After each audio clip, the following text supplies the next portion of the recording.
Jules Kershaw. How are you doing today? I'm doing great. How are You're you? doing good. Good. So, how would you describe yourself? Content creator, event facilitator, anything else you want to add to that list?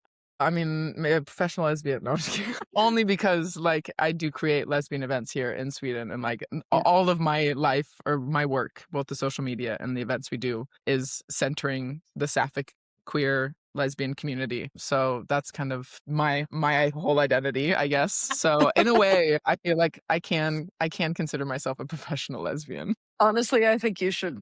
Yeah, I think you should absolutely add that to your list. Can you describe your first experience being single and being out as a queer person? Yeah. The last time I was single, it was like in my baby gay phase. I'd just come out, just discovered my queerness. And, 6 months into that discovering myself queer journey, I met my ex and, I'm just recently single now. And so it's like, I feel like there's a whole new world for me to explore. Or like a whole new, like I've heard about it for the last 4 years of like Yeah. what it's like and like how awful it is and how interconnected the lesbian community, the web is in whatever city you live in. And I'm already experiencing that like very early on. I'm just like, damn, okay, like this is tricky. And especially as like somebody who both is present on social media and runs basically the lesbian scene in Sweden. Yes. Yeah. Yeah. Everybody in the community, or not everybody, a majority of them know who I am. And so it becomes quite complicated to try to, I don't know. I'm not in the market of dating at the moment, but I can imagine that Makes when I sense. am ready, there's a lot of overlap that's going to be happening. So I think I'm going to have to kind of navigate. It's going to be a tricky situation for me to navigate, but it is what it is. God, the lesbian web is so real. It Yeah. really is. I've always tried to date outside of the scene, but even then, there's so much interconnectedness, and the Yeah. L word web is so real. I Yeah. actually hate how realistic that chart is. I'm learning Yeah, yeah. quickly. Yeah, it's very How real. real that is. Yeah, yeah, yeah. Yeah. But no, I'm excited. Like I have a lot to look forward to. I did like a dumb little TikTok saying like, "Oh, I haven't been single in the summer since 2015," which is true. Like the last two relationships I Wow. was in were about 4 years long, and when I was single right before getting into those, it was like in the winter time for like 6 to 8 months or whatever. So it's like it's a new thing for me. I'm like, all right, at least it's the best time of the year. Yeah. Looking silver lining. I like to think of things as in the best way, like silver linings always. So it's Yeah. like it's a good time of the year to be Mhm. free and just have fun and yeah, do whatever I want to do and Yeah, just that's do honestly what I want to do and just have only myself to be responsible for. it's a great way of looking at it because everything really does happen for a reason. At least that's how I feel. And you can I find agree. gratitude in every shitty thing that happens to you as a human. I think going through that earth shattering breakup is something that not every single person experiences, but that the people who do experience it really experience a lot of growth from that instance. You learn a lot about yourself, you learn a lot about who you are as opposed to who you are with somebody else. Uh-huh. So I think learning to be alone is a very valuable skill set and Absolutely. something that not a lot of people understand. I believe if you don't truly know who you are alone, you can't get into the right partnership. And that's I how fully people agree. find themselves in these toxic relationships. Yeah, like when you become very dependent on the other person or like your Yeah. happiness is dependent on like the yeah. Mhm. I agree. I agree with that wholeheartedly. I'm really looking forward to I've always kind of been good on my own and a very independent person, but I'm a very social person. I love the company of others. Yeah, I I do also just too.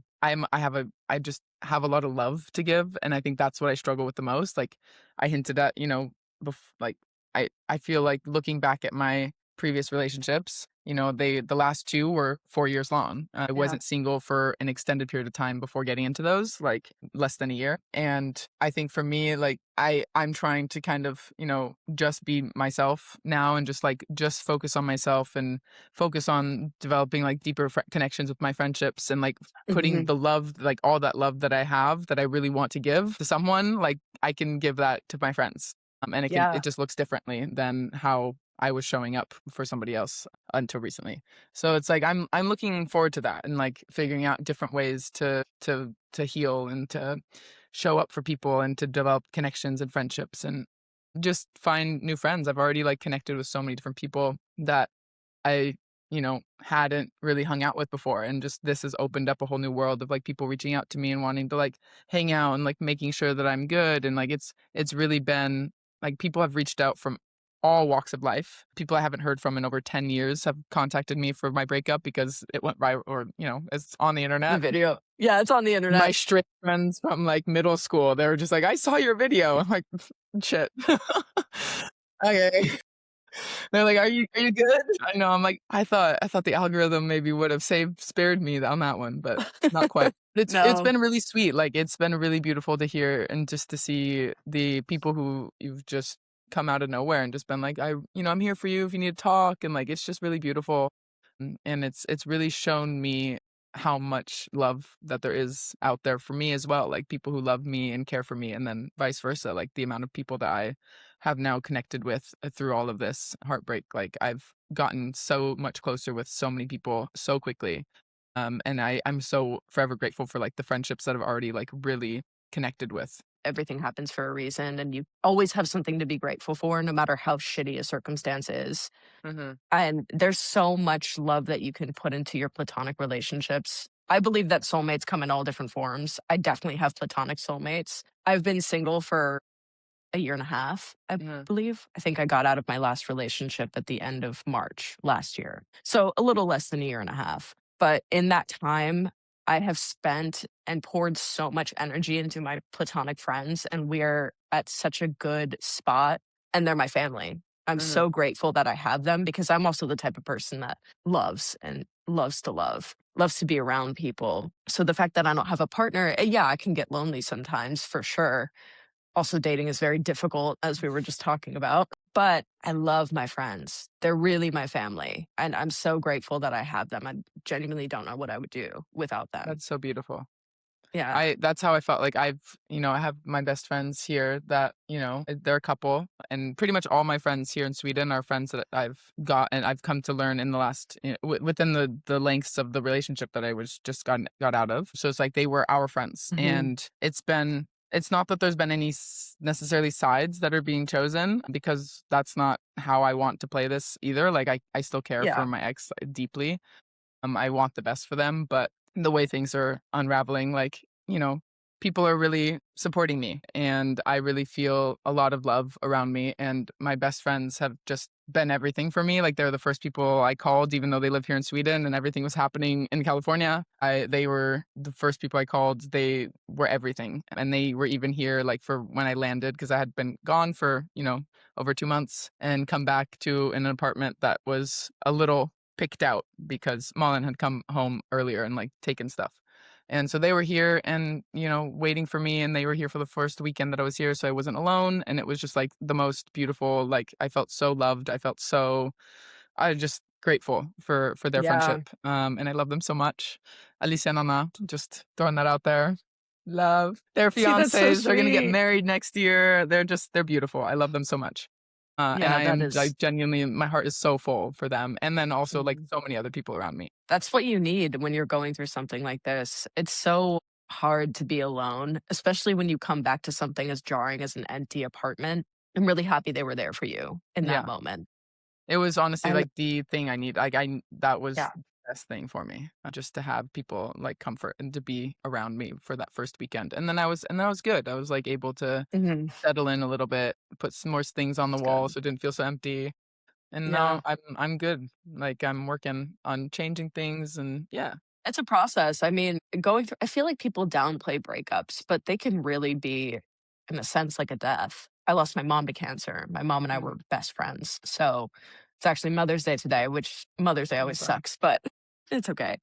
But I think I've gone through breakups that feel like that type of grief. And again, people tend to downplay it. Oh, you'll be fine. And yes, you will be fine. But I think it's important to acknowledge how awful they can be, because that acknowledgement will allow you to move through the emotions, because the only way out is through. If you have people supporting you in the meantime, that's a very beautiful thing. Absolutely, Yeah. 100%. And like I'm so grateful. When I left San Diego just recently, that was probably the hardest goodbye that I've had since like Mhm. moving here and going back every year for some time. And it's been difficult. Like I create such a community. I have such a community in San Diego of like people that I love, and I would love to be able to get closer with and Mhm. build deeper connections with. And I also have my people here in Sweden that I have those connections with and I love, and I don't want to leave those either. And so it's like a beautiful problem to have, that I have such amazing communities in two very different parts of the world. But this last time in San Diego, like I've never, the connections that I made with my friends, like, were so deep given everything that happened. I was so grateful for that, but it made it so hard to leave Yeah, I'm sure. because there's just so many people that I do dearly miss, and I miss seeing them every day. Like, we were hanging Yeah. out every day, and all of a sudden it's like you just cut cold turkey. I'm like, peace on the other side of the Yeah. world now. Come visit. My God, that's so Yeah, yeah, that's real. One of my very close friends is moving to Davis for law school soon, and he and I hang out all the time now, and I'm yeah. like, "Oh, don't." I'm proud of you in a sense. He's always wanted to go to law school ever since high school. We went to high school together. So he's always wanted to go, and I'm so proud of him, but I'm like, "Please don't leave me." You're like, I'm proud of you, but fuck you. But fuck you. How dare you leave me? Yeah, that's how Yeah. most of my friends in San Diego were. They're just like, "Don't leave. Why don't you just Don't stay?" leave. What the hell? I'm like, "I have a whole business over here I gotta run, and an apartment, and Yeah. I got my Yeah, life yeah, you here." But I love and I miss them all so much, and it has, like, made me feel like, "Oh, maybe I will go back even more often." Like, we'll see. Like, yeah. I have the freedom of being able to travel and kind of work, being quite flexible of where I work most parts of the year. So I try to take advantage of that. And yeah, so we'll see when the next time I'm back. I'm actually really hoping to go back this year, like by the end of the year. So we'll see. Oh, that's good. See, Yeah, you can't buy shit like you can't put a price on shit like that. Location no, freedom. it is Yeah. the best. It's the best thing ever. And I work for Mhm. myself, and I don't want to, like, I don't want to even imagine having to, like, get a quote unquote real job. Like, my job is real, but like, in my mind, I'm like, I work for myself and I get to work wherever I want. It feels fake. I'm like, how is this my life? Yeah, yeah. And I'm so grateful for it. It's like literally I'm living my dream life, and I built it for myself. Oh. And I'm so happy about it. And I'm holding on to it as much as I Yeah. can. Did social media play a role in that? The freedom, or in like our events, or All the above, in the freedom, yeah. specifically. Yeah, I mean, absolutely. Like, it's social media. Again, you can do that from anywhere. Mhm. It's not like, I don't really consider it a job for me. It's more of like a hobby, a passion, like just a fun thing to do on the side. I would love for it to become a more financially, like, profitable. Like, it would be nice to, earn more money on it. Yeah, But that's yeah. not why I do it. I do it Mhm. because it's fun, and I like to be creative, and I love the community that I've also built online, as well as like the community I've built here through my events, and the events that we've created. I think they did so well, partly due, like, in the beginning, like, partly due to our already, like, at the time we had a small presence online, but enough to, like, help market our events. And they've kind of gone hand in hand and helped promote one another. I guess Yeah, more that's like, the great. social media has helped promote, like, the event spaces. But people know our events, Flatmates is what it's called. People even know that without knowing who Malin and Jules was. That's to me, that was the goal. Like, we didn't want those to be interconnected. We want Flatmates to be its own entity, and it to live and thrive on its own, and it not to, because we knew that we wouldn't be at every event. We didn't want that to be the selling point. Like, the point is the community that we're building. And it's really gone, like, it's shown that, like, it's the most important thing, because when this whole That's so breakup cool. happened, I all of Swedish lesbian TikTok was, "What's gonna happen to Flatmates? Is it gone forever?" And I'm like, "No, No, it's no, fine. we're good. We're gonna keep it Yeah. going. It's too important. It's like the most important thing in my life. It's my baby, and I love Yeah. it so much. And I've gotten so much gratitude, and, like, just, I don't know, like, my heart is so full from, like, every event that I go to. And it's like, people think, "Oh, I'm just throwing on a party for lesbians." Like, it's more than that. Women and are so grateful, and they are very vocal about it. And so pretty much every single event, I'll have some queers, and we have our demographic at our events are quite young, so it's anywhere between 18 and, like, 23, 24 is probably, like, the main age group, Okay. because 18 and up is, what is legal to drink here. And so it's like, they're young queers, they're impressionable, they're still figuring themselves out, and they look up to us and our events, and, like, they come up to us, and just, some people were, really doing horribly, like, before we started Flatmates, on the verge of, attempted suicide, or, like, what things like that, and coming from families that do not accept them, and feeling like they Mhm. did not belong and they didn't want to be here anymore. And we've had people come up to us and tell us, like, this flatmates literally saved their lives because they had Oh, zero queer friends. They knew nobody who was queer, and they were so isolated. They were so alone, and they just didn't feel like it was worth living. And through flatmates, they made friends, and they have now a huge friend group. And I've heard like that's like the most drastic story that has been told, but it's been told more than once to me. But mhm, beyond that, like so many people come up to us and just are so grateful for just the community that then friend groups that have thrived out of our events, spaces, and couples and things. Our last event, we had 3 separate couples come up to us and say, "A year ago or so, we met at this flatmates event, and can we come down and take photos? We want to recreate the photos of like the night we met." And I'm just like, "What?" I am so just like we made this, and like it's just I yeah, feel my heart gets so full from that, and I get so happy to hear that every time.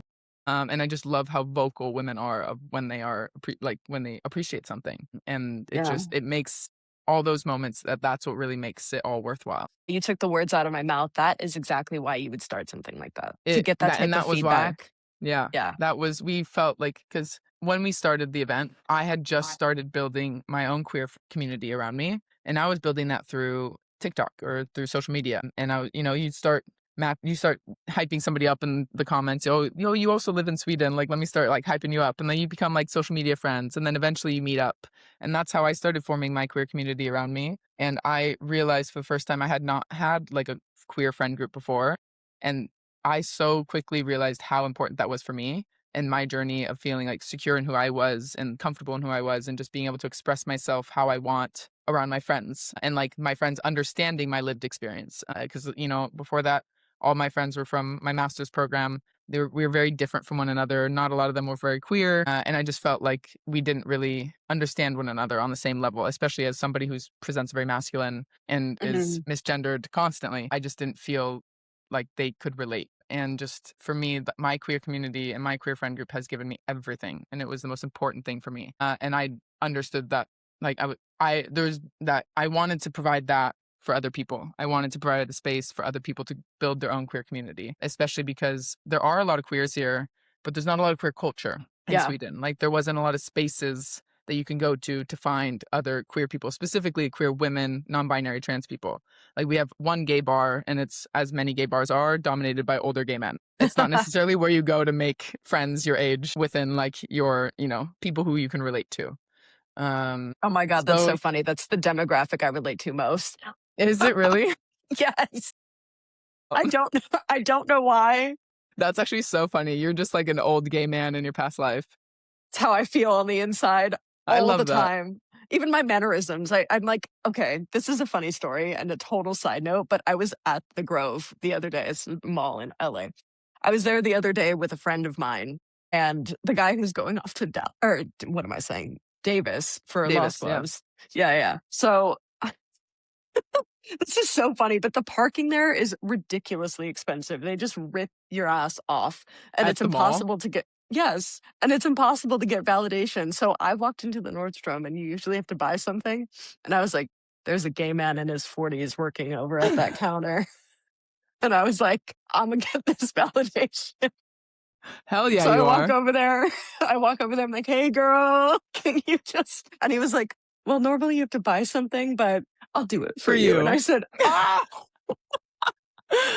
It's like I I have a love soul that. connection with these older gay men, and I don't know what that's about. My best friend is a gay man. It's just there's like a twink living inside of my body, you know? That's so fair. I also I identify with that part. I identify as like a lesbian twink, but I think it's more just Yes. physically how I'm presented and how I'm misgendered all the time. And when I am in the gay bar, a lot of men Mhm. hit on me because they think I'm a man and they think I'm Same. a Yeah. twink. And I'm sure Yes. you experience the same thing. And so I'm Yeah. like, you know what? Same. I'm a lesbian twink because that's Yeah. what I look like. That's how I identify.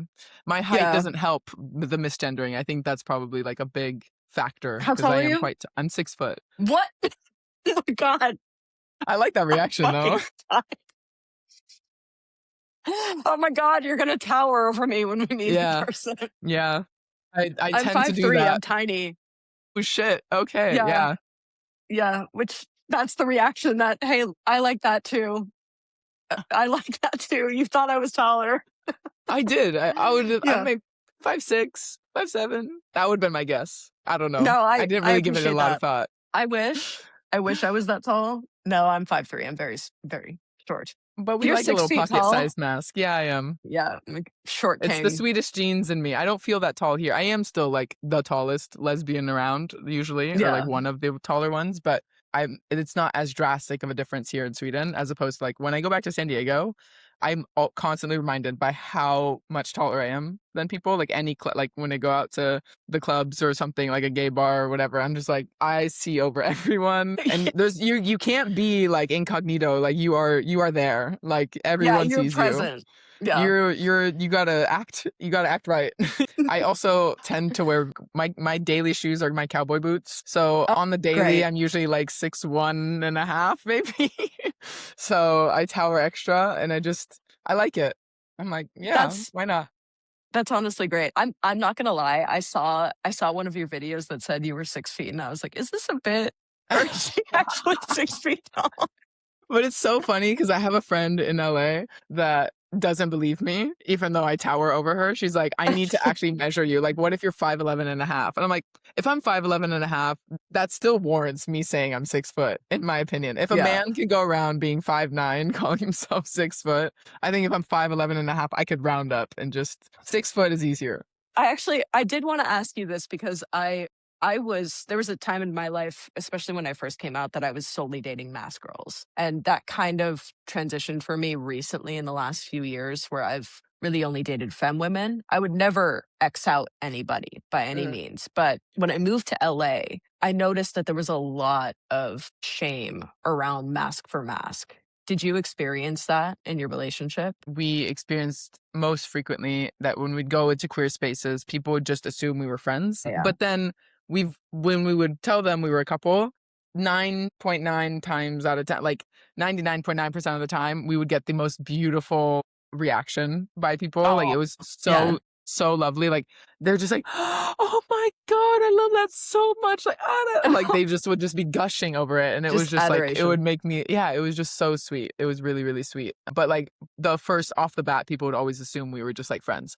But it's also like Yeah. when we would go out together, like we weren't, all over each other. Like we're dancing, we're having fun as friends because we were also, best friends as friends do. And so I also don't blame people for not like, it wasn't the most obvious thing, I guess I'm saying. Yeah, yeah.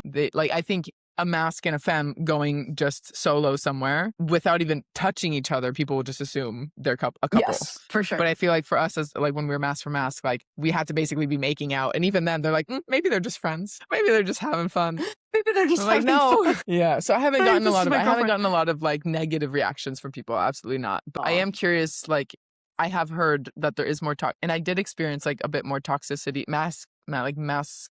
like toxic masculinity while in San Yes. Diego and LA. Like Mhm. I did pick up on that more, like in my most recent trip there. So I am curious if we were like mask for mask and living in, the US, for example, or San Diego, LA, where I'm experiencing this, that I wonder if there would have been a different reaction. But here, like, no, I haven't Yeah, really I mean, had so much. that's a beautiful thing. I found that when I moved to LA, I went to UC Santa Cruz for college, so that environment was much more free flowing, Yeah, open. Nobody gave a shit who was dating banana who. slugs. Yes. I went to Yeah. UC Irvine, so I was anteaters. So we're like solidarity of the weird mascots. I got into Irvine. I almost went there, Oh shit. but I picked Santa Cruz. Yeah, the weird mascots. Yeah. We were the sea lions, and then the students were like, "No, let's make it weirder than that," in the '60s. But yeah, the environment over there was much more queer, free flowing, all that shit. So nobody gave a fuck. But when I moved to LA, I noticed that people would be like, "Oh, that's kind of weird. Why are you not dating femme girls?" That's not why I started becoming more attracted to that type of person. I think I just found myself getting more and more drawn to femininity as I aged, whatever, as I got a little bit older. But like I said, I would never X out a person just because of the way that they present. And I think people too often put themselves in these boxes of, I have to be with this type of person. A couple years ago, I was in a sort of mask for mask thing, very complicated situation, but it did not go over very well because she had so much, at least from the outside looking in, she had a lot of internalized homophobia due to her culture. Mm. And she thought that being mask for mask was too gay. So it ended I've up heard that. being, That I have yeah, heard. yes. So it ended up going way down south. I haven't been with a mask since, and I recently connected the dots, and I was like, that experience is probably why I haven't been Yeah. with a mask. So there's a lot of, I believe, internalized homophobia within more masked lesbians. I have to be with a femme girl Uh, because being with another masked girl is too gay, yeah. which is And that's yeah. odd. It's like I said, I would I'm never like, we're X all out a just women. person. Like it's literally We're it's all the just clothes in your women. hair. Like we are women or whatever you identify as. It's always Yeah, that's always confused me. Like I'm the same way. I don't X out anyone. Like people ask me if I have a type. Now that I'm newly single, people just think that I'm only for masks. I'm like, no, that's just who I was dating for what you guys have seen I've dated, but like before I met her and I was dating around, like it's a mix of people. Like it for me, yeah, it doesn't matter physical presentation, fat mask, femme, anywhere in between.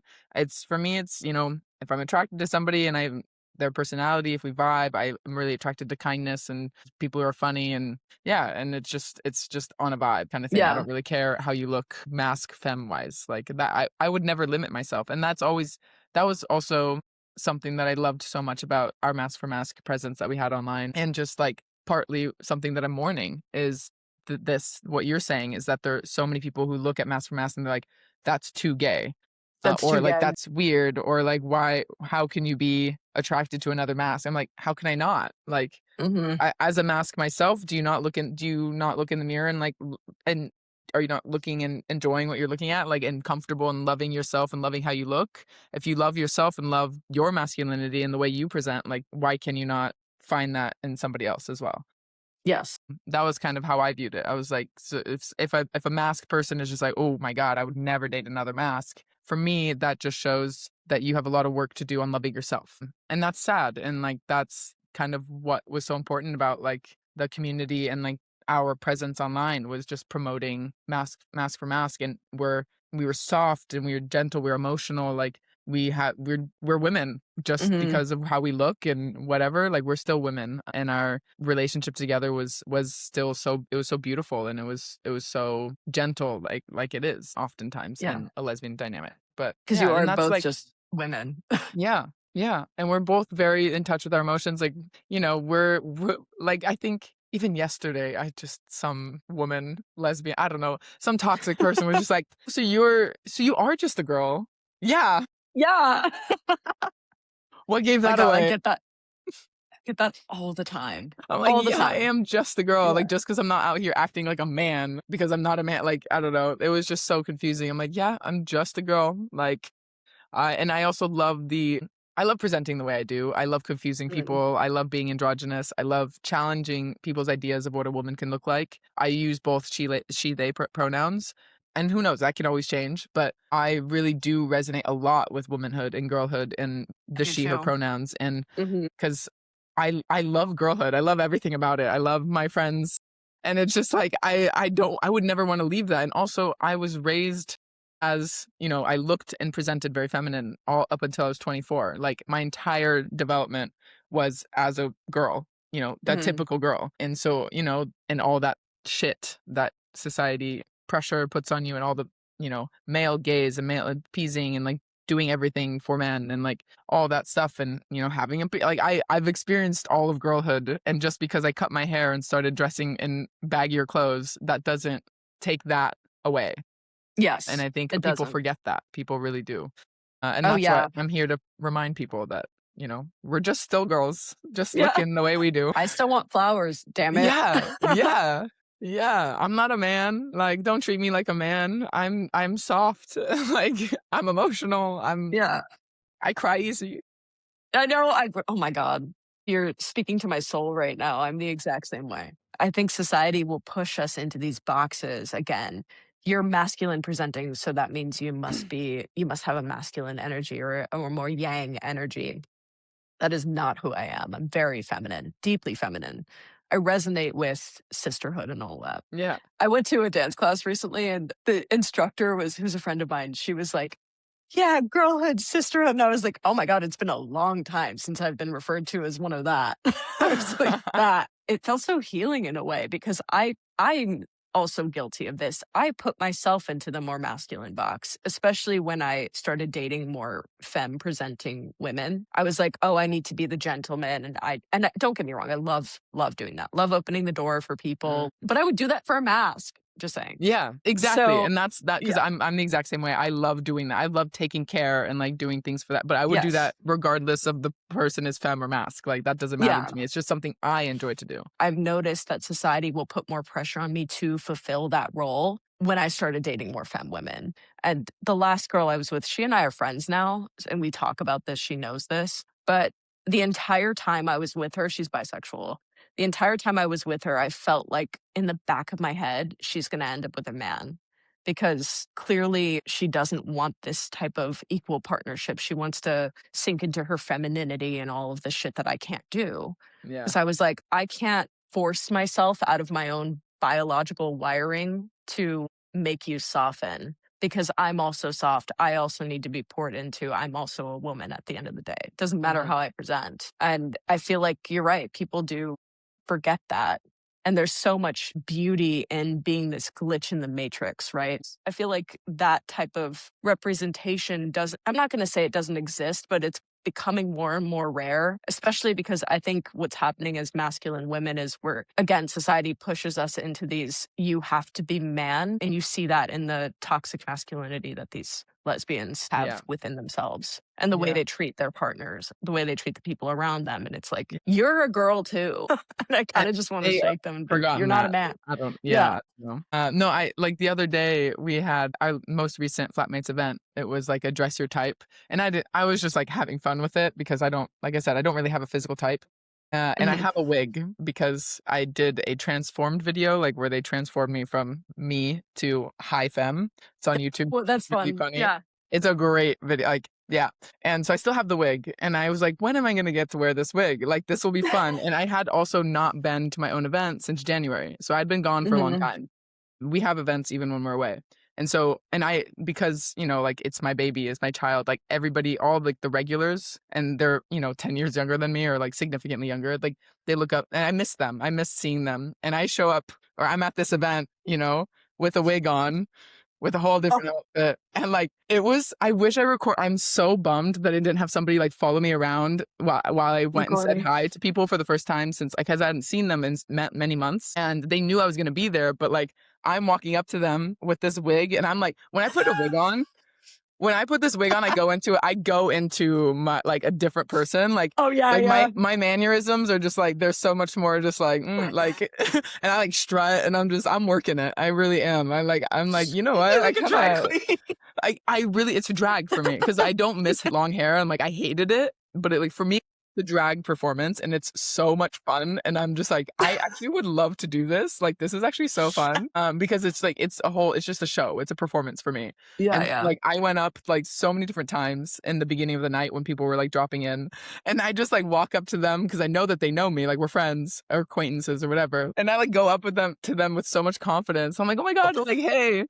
And the look on their face, they're just like it was always first of like, "Who is this person coming at me?" So with Yeah, so yeah. intent. And then, like, right when I get close, they just go, "Oh my god." Like, the amount of times, like, that happened that night was incredible, and I'm so bummed that I didn't capture any of it on camera, like, it would've just been so funny, and it was just, like, I shook so many people so many people were just, like, totally gobsmacked, and it was so fun. So I definitely need to do that again Oh my because I do look gosh. they're like, "I recognize your face, but, like, you look like a whole different person with long Oh my hair." god.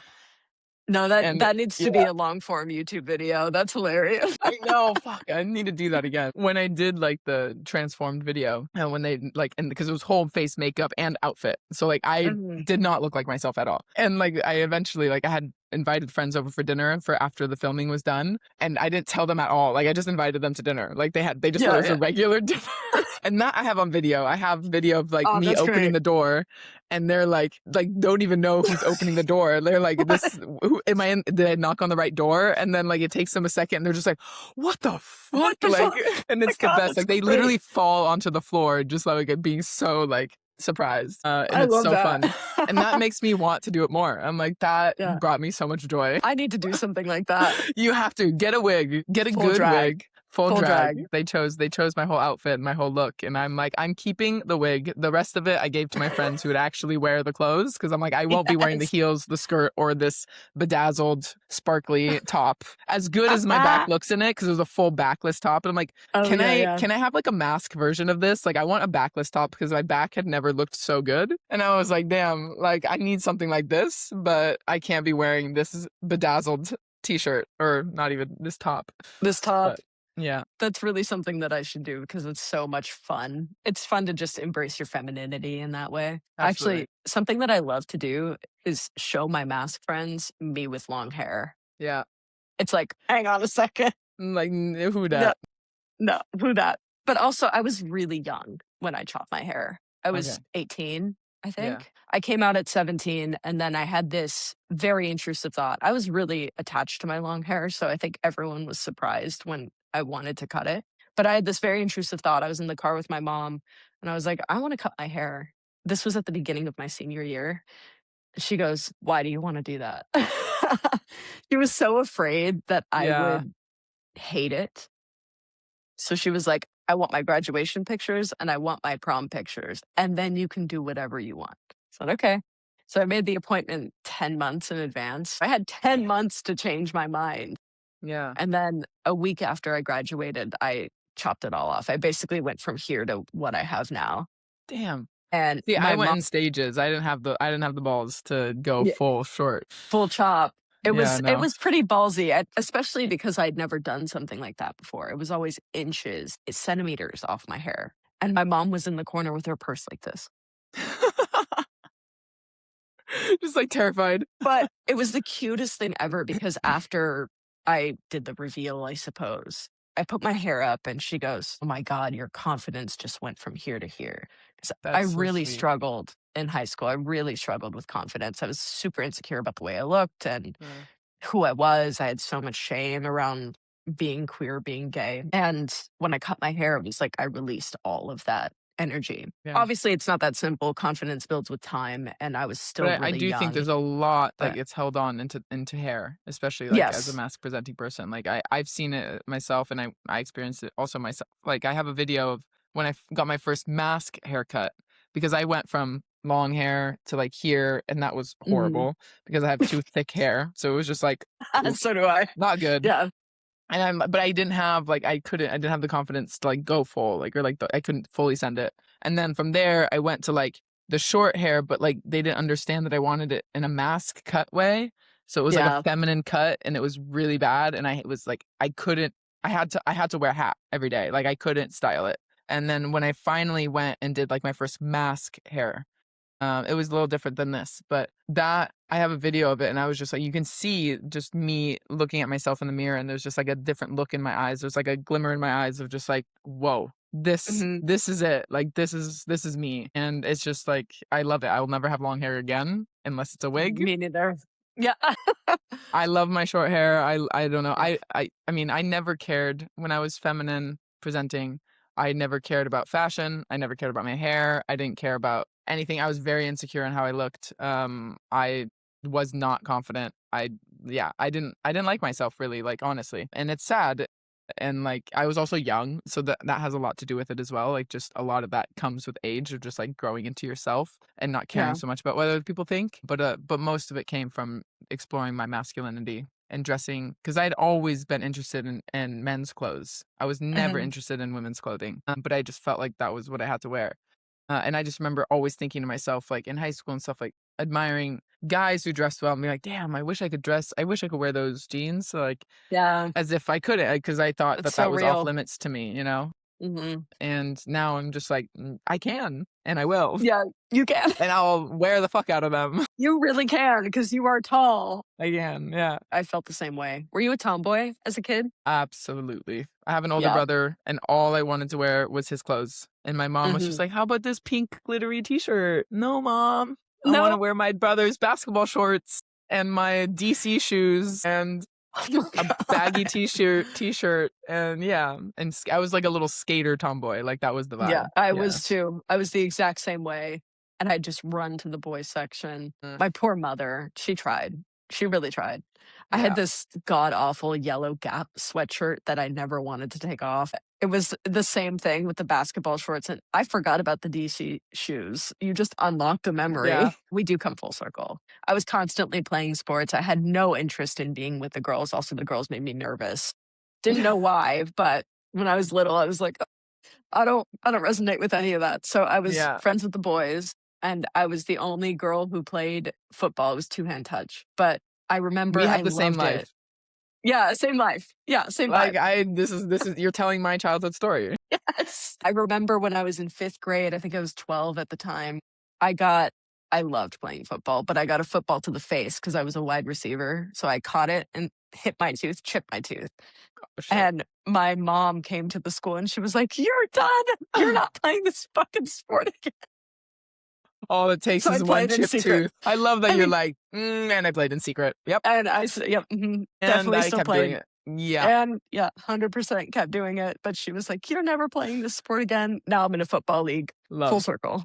I loved playing football growing up, like, with my brother. My brother's 2.5 So years much older than fun. me. I grew Yeah. up only hanging out with my brother and his friends and playing tackle football with guys that were 2, 3 years older than me, and I was fucking rocking that field, and, like, the amount of insecurity I gave these men. I was lucky though. I had a mom that was fantastic and she just Mm, let me be me. I didn't get put into there were a couple times where she put me in a dress and that was very traumatic in a way, but she for the most part let me be me and let me figure yeah, out who I was on my own, which I think a lot of parents don't have that skill. yeah. She was a little They yeah, older when she had me too. She was 37, so I think she came into herself a little more and knew not to push her values onto a child, but she just was hands off when it came to my own identity and the way I presented the person that I am. So I was lucky. I know that not everybody has that yeah. experience. I mean, I Yeah. had, like, I think she tried her best. She was looking for the like, she didn't want me to get bullied or ridiculed for being different, Yeah. but, like, obviously, that hurts as a kid of when your mom's, like, constantly not approving of what you wanna wear and how you Mm. feel, even if that was hurt, like, she was doing things with good intentions, like, it did hurt, Yeah, and yeah. yeah, being forced to wear dresses, and it's like, "We're gonna go out to something nice, and you have to wear a dress," and, like, it just felt so uncomfortable, and I just hated that so Mhm. much, and I think my transition into, like, presenting more feminine, and I presented feminine for a very long time. I mean, basically 7th grade is when I went into middle school is when I realized, or 6th grade is when I started realizing, "Oh, I'm very different from the rest of the girls. I have no friends that are girls. All of my friends are guys, and I'm going into middle school, and I don't wanna be so different. I wanna fit in." And I never fit in. And so, like, I remember in 6th grade trying to make friends that were girls for the first time, and I had my first experience of how fucking mean they can be Oh my god. because, like, I Oh, got bullied so much by these so girls, hard. Yeah. Mhm. and that really fucked with me for a long time, and I think that kicked it off, like, my insecurity and of who I am and being different and not fitting in. Was like that was kind of the spark of it, and I think that is the reason for why it took me so long to figure out that I was queer, was that all my life, all I ever wanted was to fit in, Mm. as like, in my younger years, and I never, ever, ever did. I was in played so much soccer, I was on all different soccer teams, and I never fit in. I was, like, always just this odd one out, and I never understood why, because I always, like I thought I was, like, I was a nice person, I was trying to make friends, but I just never felt I never like relate to the things that the girls were talking about. Like I never felt like myself around them. I never felt like they like actually wanted me around. And so it was just, I never fit in. And in high school, I was, I'm tall and I'm athletic. I have a deeper voice just naturally. And so there were rumors that I was gay. And so like that at the time when I was in high school, that wasn't so acceptable. That wasn't fitting in. That was being weird. Yeah. And so all I wanted to do was just do anything to prove that I'm not gay. And so like it was just, and that all of that just led to these like I didn't realize I wasn't knowingly suppressing my queerness, even like going into college and stuff. I think it was just so suppressed because all I ever wanted was to fit in. And I just, even in college, I played college soccer. It didn't fit on that team either. And I just never understood why. And finally, like, after moving here and finally coming out and becoming like learning more about myself and really living my authentic self, like I've realized that I didn't fit in because I also wasn't myself. Like I wasn't Mhm. who I am. And so just nothing felt right. I think even if they did accept me, I still don't think I would have felt like I belonged anyway Yeah. because I wasn't myself. Like there were just I just didn't know that at the time. And so now I have the best friends I could ever ask for. Like I have the most like real, like true, honest friendships because we all are living as our authentic selves, and it's really beautiful, and I'm really grateful for that. You are telling my story. It's tripping me out, Yeah, I know. actually. Yeah. I started dating girls and like all different kinds, both femme and masc. And like I just remember one of the masc girls that I went on a date with. I just remember being so obsessed with not like her and hers, but her style and like her vibe and her aura and her energy. And I was like, I want to wear your clothes. And that's kind of what sparked the idea. But she was like, this tall. So I'm like, I don't fit in your clothes, so I need to go get my own wardrobe. But I do remember that, and that was what sparked my journey of exploring my masculinity was through dating different people and realizing, oh, this person who's more masc presenting, ooh, I really relate to that, and I want to kind of try that for myself. And for me, then it all came full circle. Went back to wearing the same clothes. I still have I have this iconic photo of me as a tomboy, like a little in 5th grade. I look legit like a boy, backwards hat, baggy, like jersey, Red Sox Oh, jersey. yeah, I still yeah. have that jersey and it still fits me. And it's kind of like cute. I want to go back to Fenway Park at one point and recreate that photo because it would be so iconic. It'd be like this full circle moment. Yes. Yeah, yeah. Oh my Yeah. god, that's great. No, you Yeah. were literally telling my story. It's actually very trippy, down to the timeline. I Yeah. came out a little earlier than you, but that's a long story that I could get into. But I was very much a tomboy all throughout until 6th grade. I think I was Mm, 12 or something. And then I got bullied for being a tomboy. Got into fights. I got shoved into lockers, locked in a locker. mm, It was bad. So my mom took me out of the public school that I was at, and then she put me in an all-girls private school in 7th grade, which is when I learned how mean girls can be. That's actually when I got locked in the locker by a damn. fake friend. Same thing. I knew I was different. I knew I stood out. I didn't understand why I wasn't fitting in and why the girls made me so nervous to the point where I felt like I couldn't converse. And then I had a friend that was like, all right, we're going to change your style. So she gave me kind of a queer eye makeover. Props to that And friend. then, yes, but it went in the femme direction, Oh, okay. which is, it's fine. She was trying to help me. So props to her. I think she was really coming from a good place. But she was like, I want to help you find yourself. And then at the time, I was kind of in this transition period where I was never fully femme. You can tell that I had this weird in between style that was trying to be femme, but I knew that wasn't who I actually am. I also went to a Catholic school, so I had a uniform Mm. for the most part with the skirt and the polo shirt. The second I graduated, I was like, can't do this. And I went right back to who I was as a child. Although I don't think I could fit into my clothes. No, it's just that jersey, but it's because that jersey was Yep. very oversized when I was little, and now it That's fits me cute. perfectly. Oh, dude, thank you so much. I This was really appreciate you very much. I I know always this was love these. fun.